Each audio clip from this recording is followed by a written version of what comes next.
Baiklah, di sini saya akan memaparkan materi tentang akuntabilitas dan nasionalisme,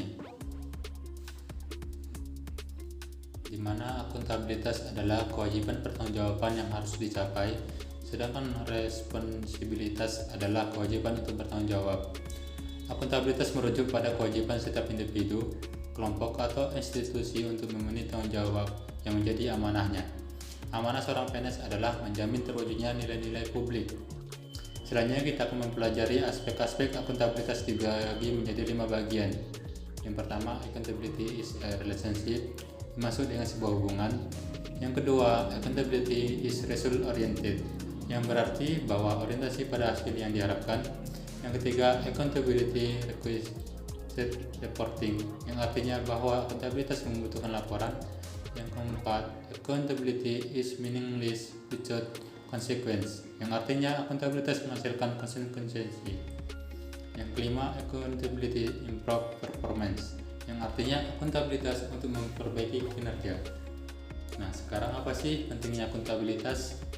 Akuntabilitas merubah citranya menjadi pelayanan masyarakat dengan mengenalkan nilai-nilai akuntabilitas untuk membentuk sikap dan perilaku PNS dengan mendapatkan kepentingan publik, imparsial, dan berintegritas.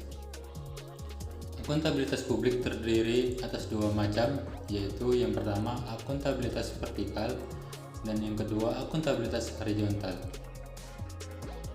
Adapun akuntabilitas memiliki 5 tingkatan yang berbeda, yaitu akuntabilitas personal, akuntabilitas individu, akuntabilitas kelompok, akuntabilitas organisasi, dan akuntabilitas stakeholder.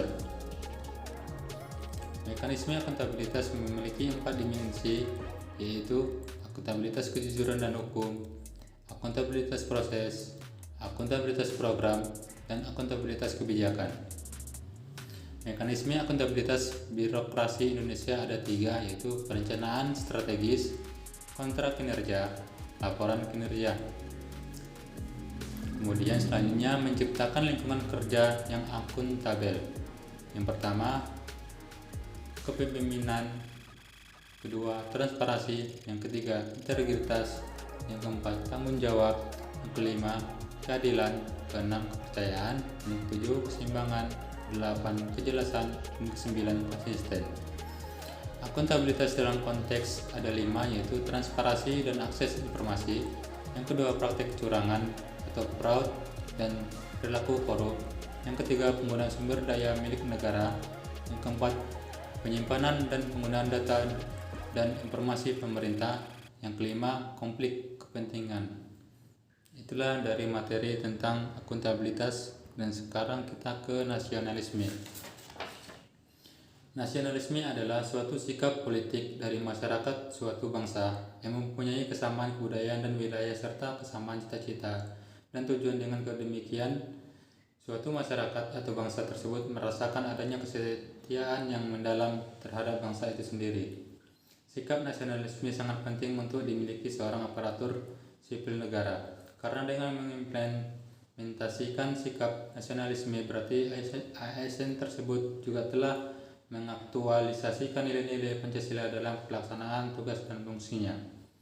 Tahap nasionalisme Pancasila sangat penting bagi ASN karena dapat menjadi pendorong dan membangun dirinya maupun lingkungannya, masyarakat, bangsa, dan negara, sehingga timbul rasa cinta terhadap bangsa dan tanah air tanpa memandang bangsa lain lebih rendah dari bangsa-bangsa lainnya, melainkan menghormati, menghargai, dan bekerja sama dengan bangsa-bangsa lain. Terima kasih.